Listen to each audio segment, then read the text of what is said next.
Hello everyone. Today we are going to talk about speech act theory. An introduction to speech act theory.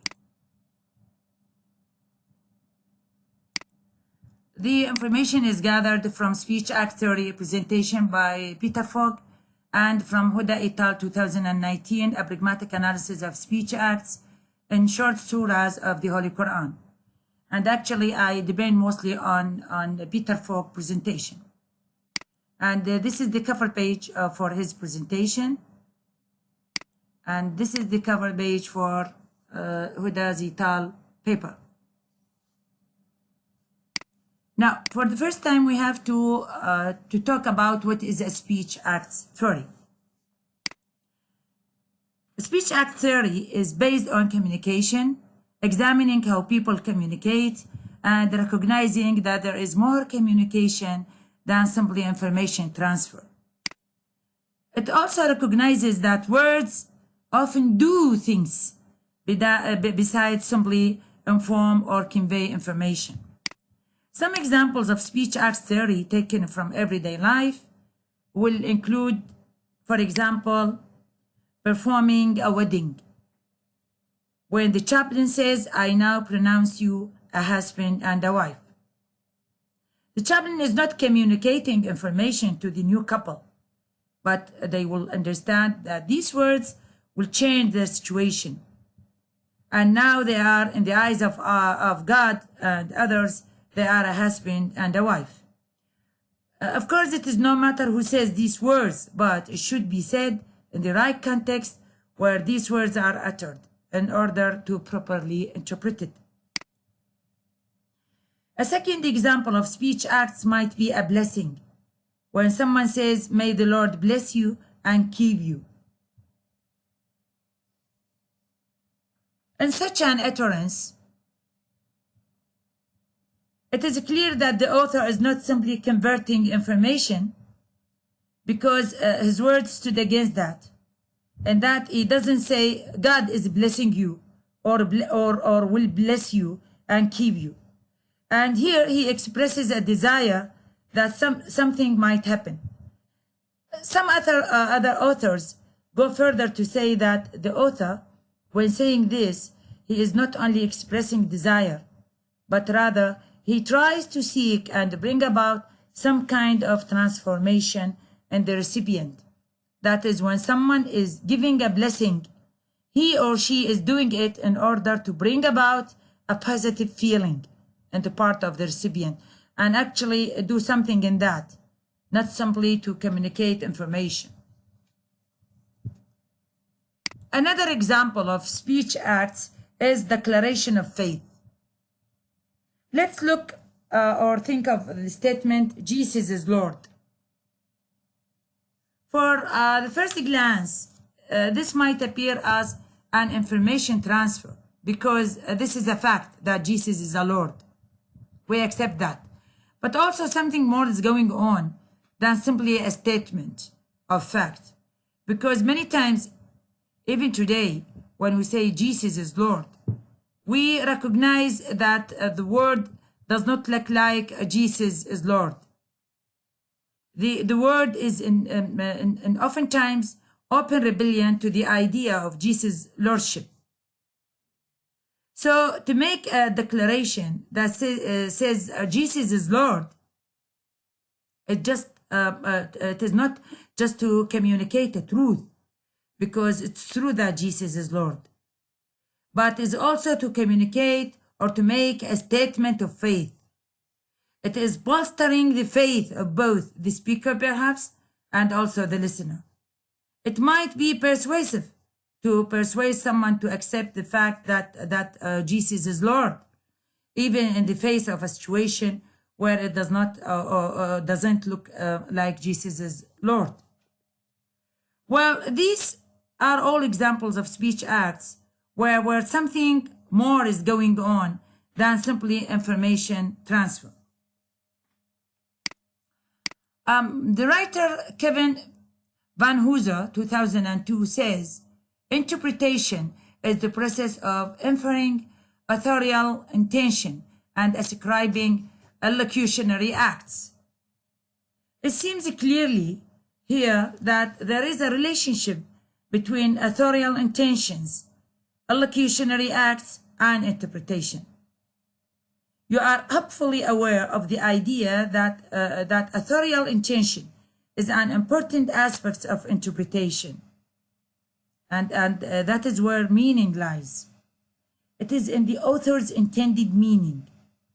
What Van Hooser is saying is that part of that interpretation is to understand what actually is going on with the words being spoken in those instances where there is a discrepancy or disconnect between the words spoken and their appearances, and what is actually happening with them.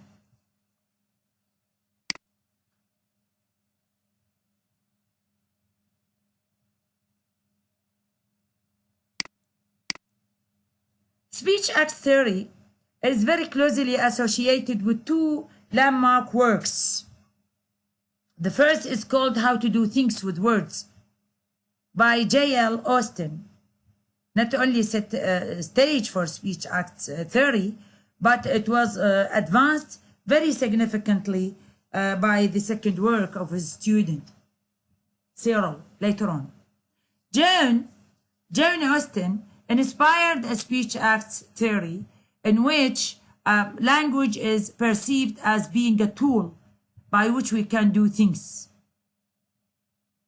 Speech acts refers to a theory which analyzes the role of utterances in relation to the behavior of speaker and hearer in interpersonal communication. Austen introduced his notion on this theory in lectures in 1955, and then they were published in 1962 under the title How to Do Things with Words. In the course of time, John R. Cyril, in 1969, who was Austen's student, modified and developed this theory.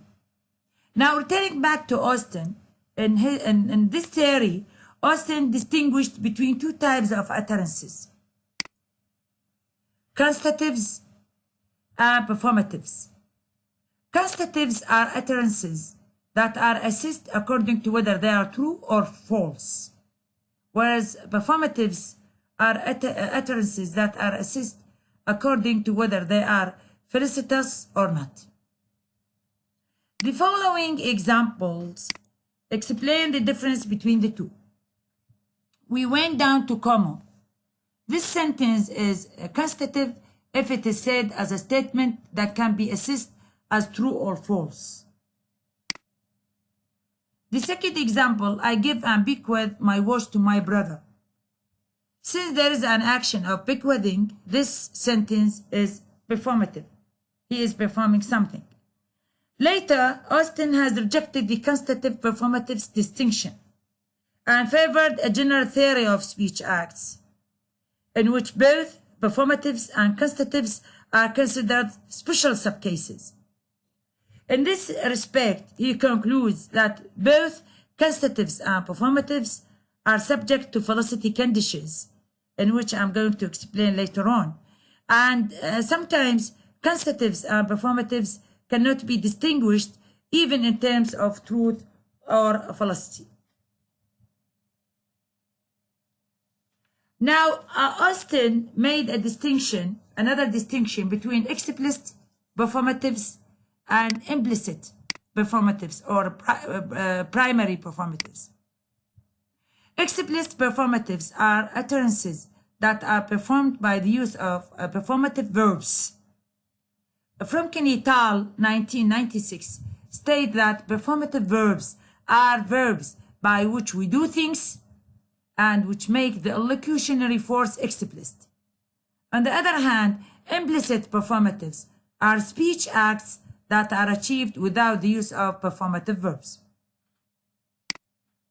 According to Austen, there are three types of action or acts that are constituted by the same utterance simultaneously. These acts are as follows: Allocationary Act, the act in which a string of sounds or words are produced to create a meaningful linguistic expression. Let's take this example. In a classroom setting, when a professor ends the class and says, "That's enough for today, class," the Allocationary Act here is the professor literally saying, "That is enough for today, class." The second act, an Elocutionary Act, the act performed when the utterance is produced by a speaker to communicate his intention to a hearer. An Elocutionary Act is referred to as a speech act in its narrow sense because it is the heart of speech acts theory. For example, when John says to Mary, "Please pass me the glasses," an Elocutionary act of ordering or requesting is performed. Such an act is also referred to as the Elocutionary Force or the elocutionary point of the speech act. The Elocutionary Force is also referred to as a Pragmatic Function.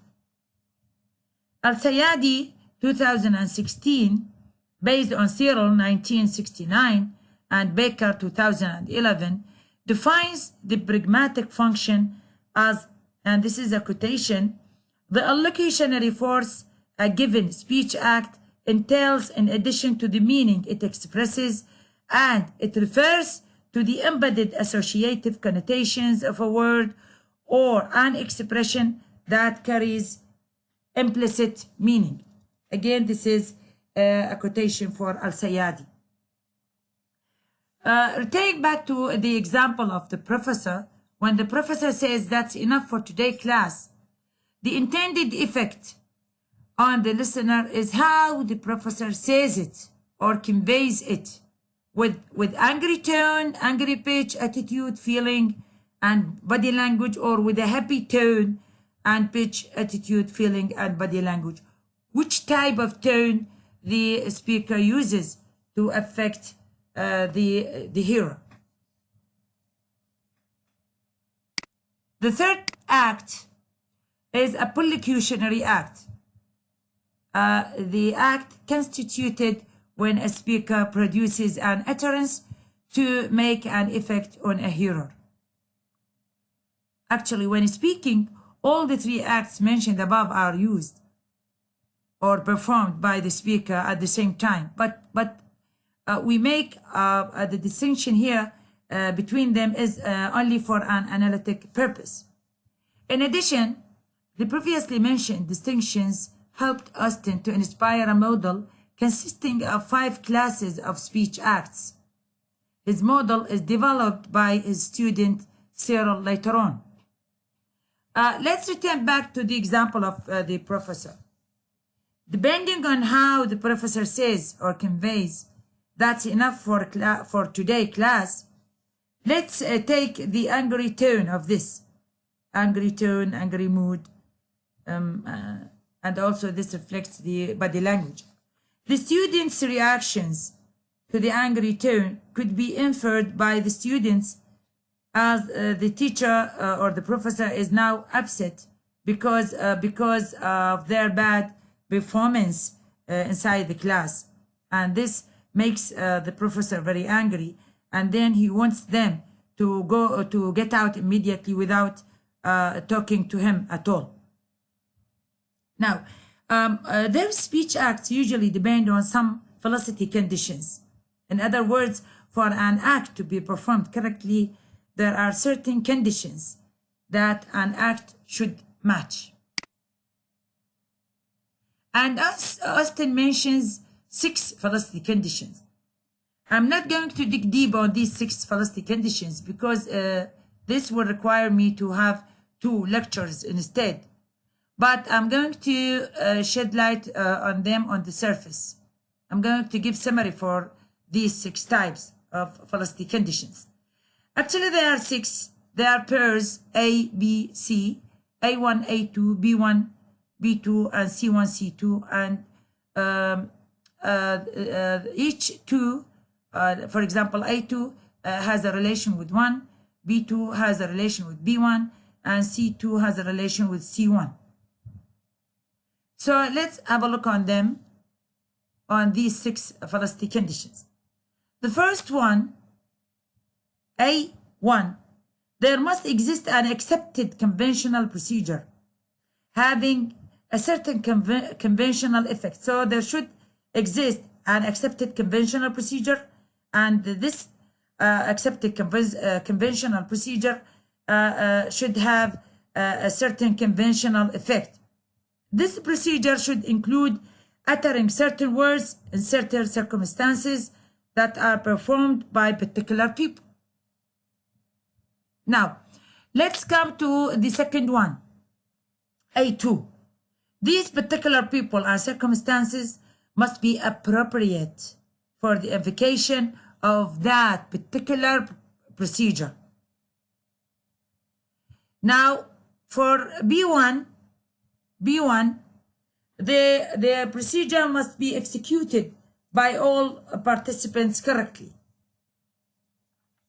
And B2, the procedures must be executed by all the participants completely. C1, the procedure is designed by people having certain thoughts and feelings.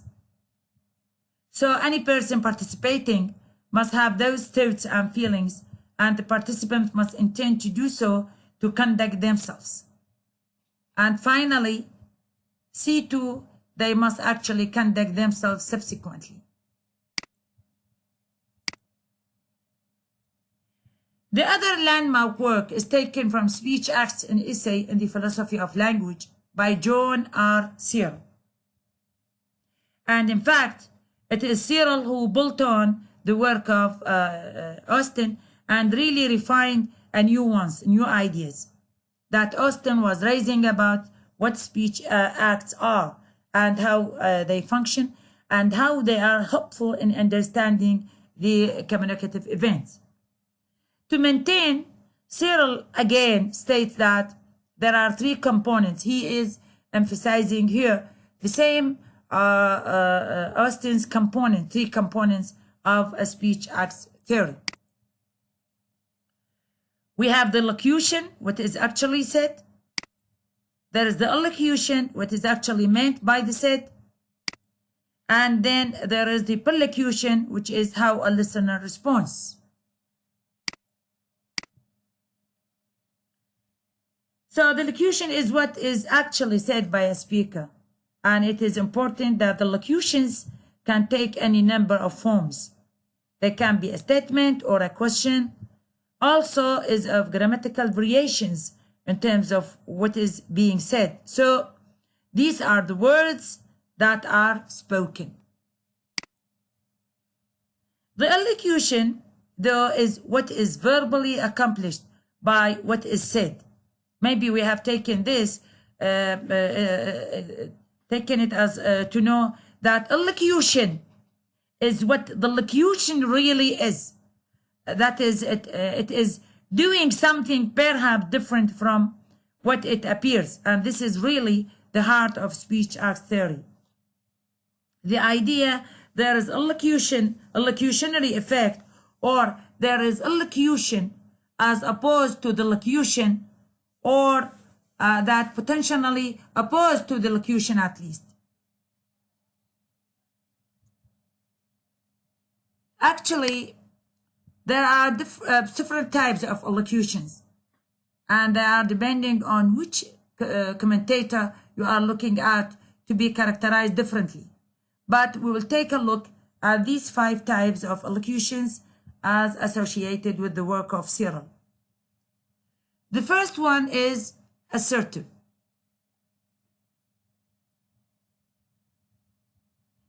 An assertive is as simply as a statement about how things are.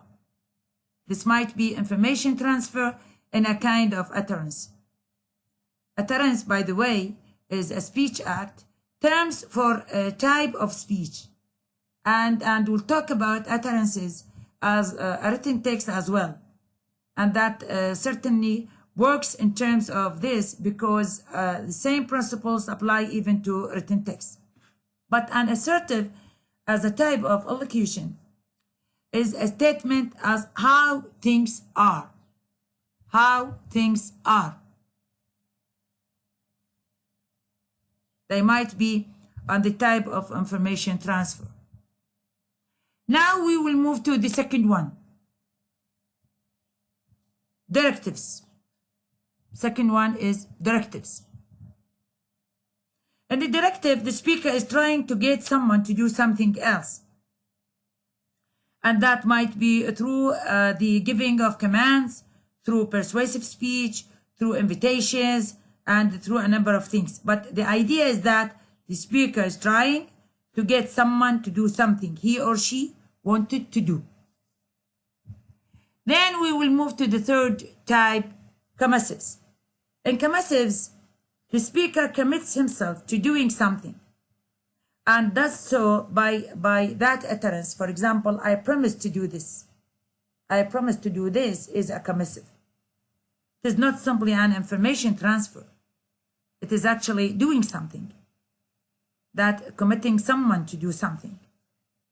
And then we come to the expressives. Expressives are utterances in which a speaker expresses his feelings, his attitudes, shares what the feelings and attitudes might be. And then we have declarations. And these are the kinds of utterances. This is very much important, declarations, because they are the kind of utterances that actually bring about changes through the utterances. And we saw the example of wedding. I now pronounce you a husband and a wife. That is declarative type of allocution, where the reality has changed simply because the situation is changed now with the couple, and now they are a married couple in the eyes of God and others. So this is a declaration then. Now, the third type is of speech act theory is perlocution, where the hearer does a response, what the hearer does in response to the utterance.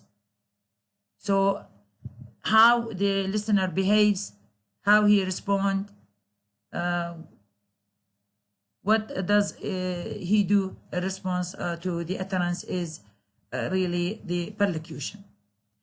And there is also a fourth category called Prolocationary Intention, which means what a speaker intends for the listener to do in response to the utterance.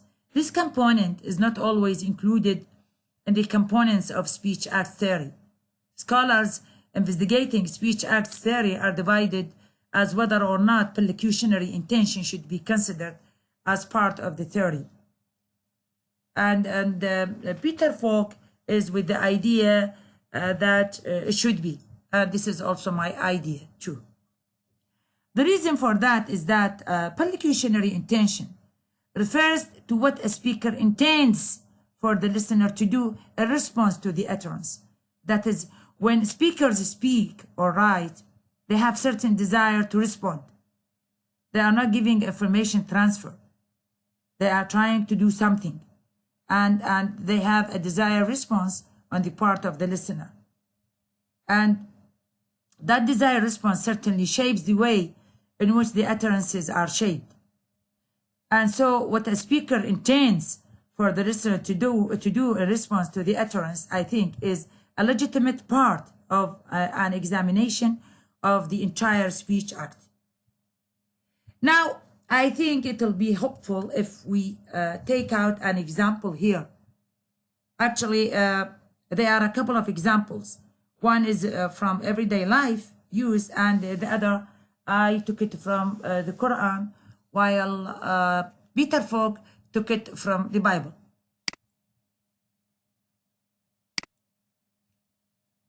Let's start with everyday example, because I think it is helpful to us to recognize that this goes on all the time. Whether you've ever heard of speech act theory or not, you will have grasp of how it will work, because you will be able to function effectively in everyday society. We're surrounded by speech acts and use speech acts consistently and frequently in our lives. So we are going to look to a couple of examples to help us to understand better what is going on with speech acts. The writer of this essay is speaking here about his own experience. So he said, when he was an officer in a destroyer ship, he said, "It is very common to hear the announcement from a loudspeaker addressing the officers and soldiers there. So one day there was an announcement, says, 'Lieutenant Fogg, please dial 613. After a short time working on a ship,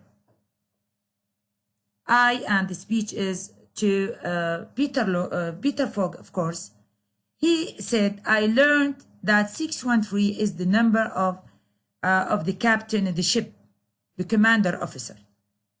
So as a good obedient Navy officer, when I heard that announcement says that I have to dial 613, I directly dialed that number and my captain would answer the phone.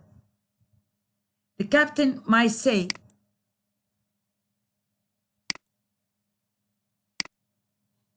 to me after picking up the phone, 'Lieutenant Fogg, would you please come to my office?' And again, as a good Navy officer, my response to this utterance would be, 'Aye, aye, Captain.' Now, we all can understand if you have been in a military area or you might have been in, you have seen in a TV or in films, for instance, such a response could be expected or would be expected. This is what to expect really. But why this is what to expect? The utterance, 'Lieutenant Fogg, would you please come to my office?' and the response, 'Aye, aye, Captain,' make sense together in such circumstances. But let's look to possible other response that might be given and why that does or doesn't work.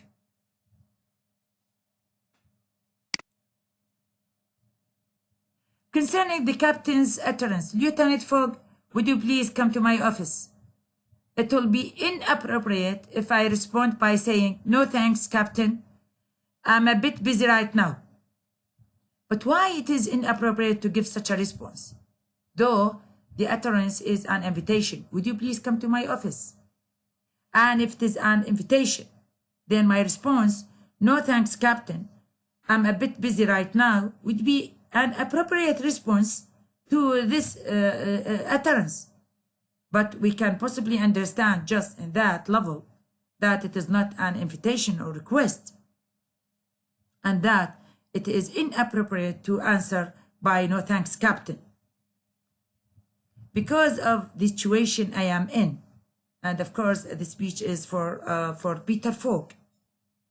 He says, certainly I wouldn't do that. Now, let's have a look from the stage of speech acts theory and see if we can understand why this would be appropriate or inappropriate response and what actually going on in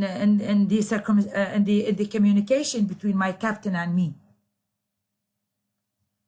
Once we look to this utterance from a speech act theory, we note that the locution, what is actually said by the speaker, and of course this is the utterance of my officer to me, 'Lieutenant Fogg, would you please come to my office?' Now, the locution, as we counter it, is in the form of a question, and we can recognize it by the question mark at the end of the utterance, which would suggest that it is a request or an invitation. And as we said, that what it looks to be. But the elocution, as we've already known, what is verbally accomplished by what is said, what is the utterance actually doing, is not actually asking a question. It looks like as if it is a request or an invitation. But what is really happening is that the captain is giving order. So the allocutionary effect of his utterance is that he is giving me an order. Of course, he would have said it like, Lieutenant Fogg, come to my office, directly, like that. And then the locution and the allocution will match. But he chooses for one reason or another to say the order in the form of a question. Well, some of this depends on context, because it is an axiom in military that the request from senior officers is turned out to an order. So, and still the speech is for the writer of this information. So I know that according to my experience working in military ships, and according to the shared knowledge that we both have, and what I really understand, that this is not a request, and that I have obeyed the order, because it is not a request and not an invitation either. It is in fact an order. So this is what actually going on, and that people understand the situation and the context, and that the answer no thanks would be inappropriate at all. Just to put in mind that he is the captain of this mission, and according to the context, as being in a high rank, a high level, and superior in position, it will be inappropriate to say no. Now, suppose I misunderstand this utterance, which means that I misunderstand the allocutionary effect.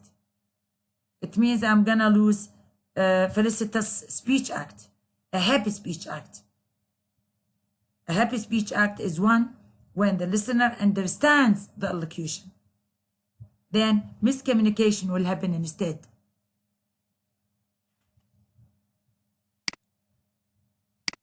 Now, the prolocution, which as I said, what the hearer does in response to the utterance, aye, Captain.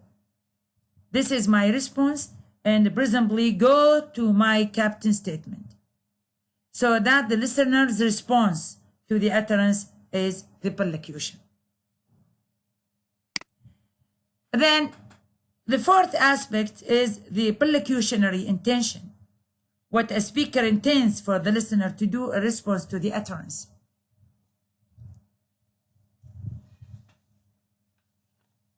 And in this situation, what the speaker, my captain, intends for the listener to do is to say, aye, Captain, and then actually come.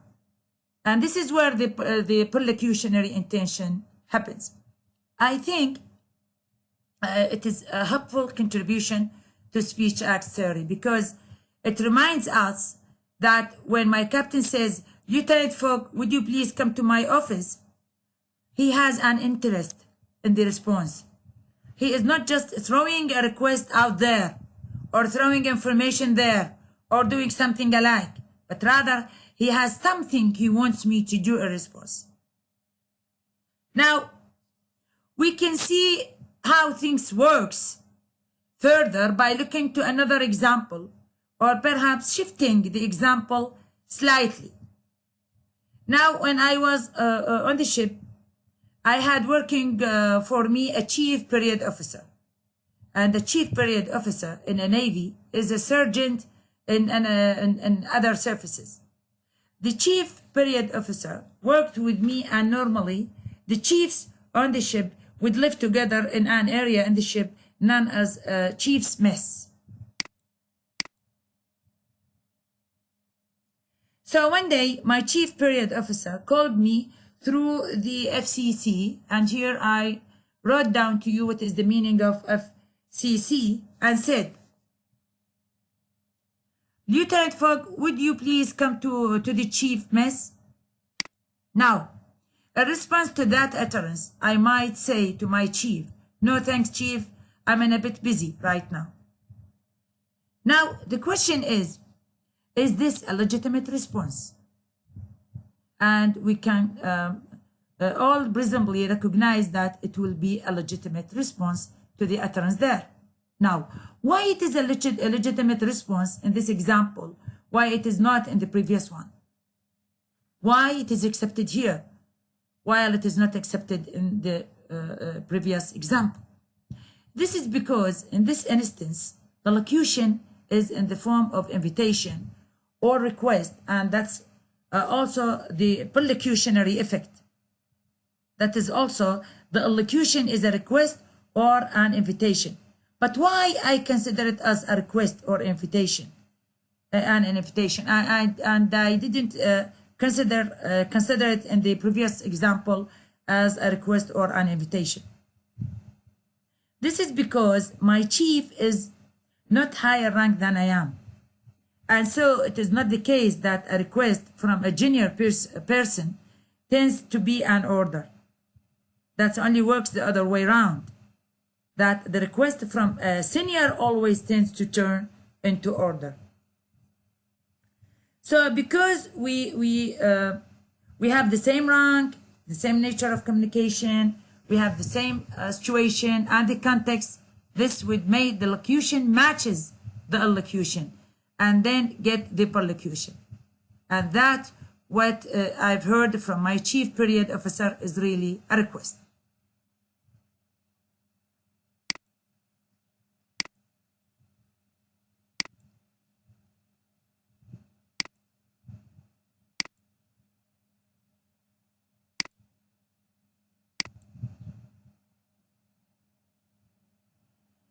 Now, if we think of different types of allocutions, we talked about before about these types.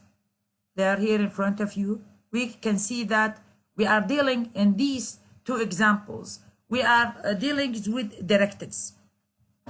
In both examples, whether the captain is speaking or the chief is speaking, the purpose of the speech is to get the listeners to do something. Now, in the case of the captain, the directive is much stronger than in the case of the chief. In the case of the chief, it is a request. It is an invitation. While in the case of the captain, it is an order. But either way, it is a directive. And it is trying to get the listener to do something different. We can see that it is not an assertive. It is not an assertive. Because it is not saying the way things are, and it is not commissives either. It is not commissives either, where the speaker commits himself to do something. I might make a commissive and say, for example, if I say to my chief, "No thanks, chief, I'm a bit busy right now, but I'll be there at 5 o'clock." That would be a commissive, since I commit myself to do something at that point. However, the utterances that we produce then are directives. We can see that they are not expressive either. So they are not expressives, and they are not declarations also, according to the definitions that we are given. Now let's have another example. If we look to the following statement, it's called outside. I hope we can see that this can actually function at least in 4 different ways. Maybe you can think of other ways they can or could be functioning. But it could function as an assertive. Simply a statement about how things are. I might walk in from a cold and I might say to someone, "It's cold outside." It is simply that I say the way that it is. It might be a response also to a question. How cold is it? It's cold outside. And this is simply an assertive. Talking to someone the way a thing is. It could also function as a directive. For example, I have several children, and when I'm helping them get ready to school, they might ask me, "Can we wear our light jackets? Can we wear our light jackets?" I respond, and I might say to them, "It's cold outside." Well, if you look from the surface, my response is not an answer to my children's question, because it seems clearly that the answer is not matching the question. But in reality, what I'm doing in the communicative situation there is that I'm really answering their question according to the context. Here again, the response is based on the positional authority. I'm actually given a directive. When my children asked me, can we wear light jackets? And I respond, it's cold outside. They understand, or hopefully they will understand, that what I'm telling them is that not to wear the light jackets, but rather the heavy ones, because it is cold outside there. So the utterance looks like simply as a statement, but it is actually a directive. Things can function differently or in a different way, as you know. It could be a commissive, where the speaker commits himself to doing something. If a man is going outside to do something, and perhaps his wife is interested in him coming in quickly because they have many things inside the house to accomplish, she might say, don't take too long outside. That man might respond by saying, it's cold outside, I won't stay long. In a hint that he doesn't have the intention of being long outside and committing himself to come in a reasonable time. So the utterance, it's called outside, actually, then is a commissive. Finally, the same expression, it's called outside, could be an expressive, when we express our feelings and attitudes in terms of situations. So if I'm in the middle of winter and the cold temperature is below 0, and I'm fed up with it and I'm tired, I might just say, it's cold outside. Here I'm trying to convey, I'm not trying to convey any information. Rather, I'm trying to communicate my feelings that I'm unhappy because it is cold outside. The one type of allocutionary utterance that does not work here is declarative. And that, for me to say it is cold outside, I'm not changing the reality. It is not cold because I said so. As you see in the case of I pronounce you a husband and a wife, these utterances change the reality. And instead of being single, now they are a married couple. So the utterance changes the reality. But if I said it is cold outside, I'm not changing the reality. It is not cold because I said so. So since my utterance doesn't affect reality, then this utterance is not declarative at all. Now let's have another example from the Quran. فَإِذَا فَرِغْتَ فَانْصِبْ. The moment you are freed of one task, work on.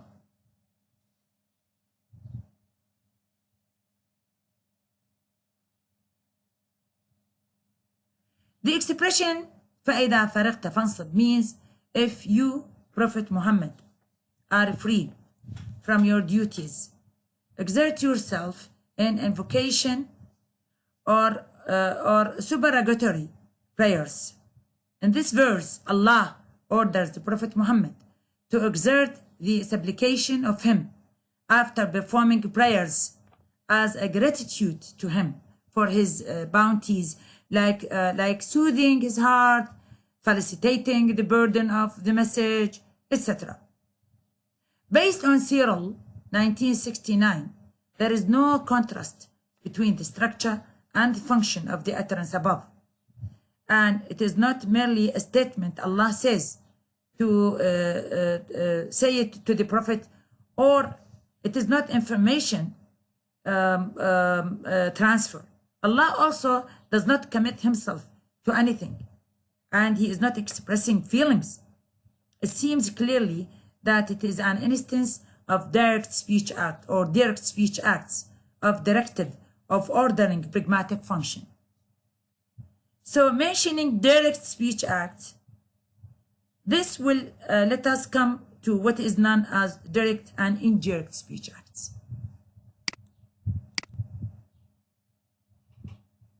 People prefer to use indirectness when communicating with others because it has a relationship to politeness. It helps avoid giving unpleasant messages to the recipients. Bach and Harnisch, 1979, mentioned that sometimes when performing a speech act, what is meant is more than what is said. And in this case, an indirect speech acts occur. Indirect speech acts are acts that occur when there is an indirect relationship between a structure and a function.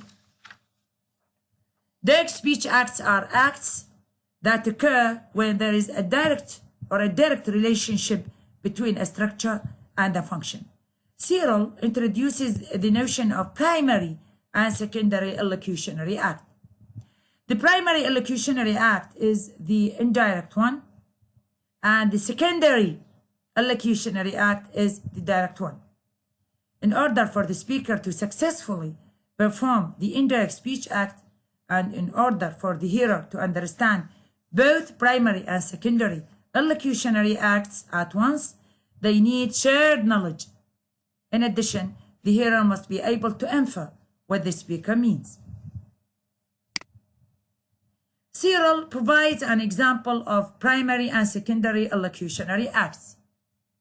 Student X, let's go to the movies tonight. Student Y, I have to study for an exam. In sentence 1, X makes a proposal of going to the cinema, and in sentence 2, Y rejects this proposal. X understands from Y's statement that he or she is unable to go tonight. Y's statement is called the secondary Elocutionary Act. Please pay attention. I'm saying that Y's statement is called the secondary Elocutionary Act, and Y's rejection is the primary Elocutionary Act. We reach here to the end of the lecture. I hope you benefit and understand what is meant by speech act theory from both Austin and Searle. Thanks a lot for your attention and concern, and goodbye.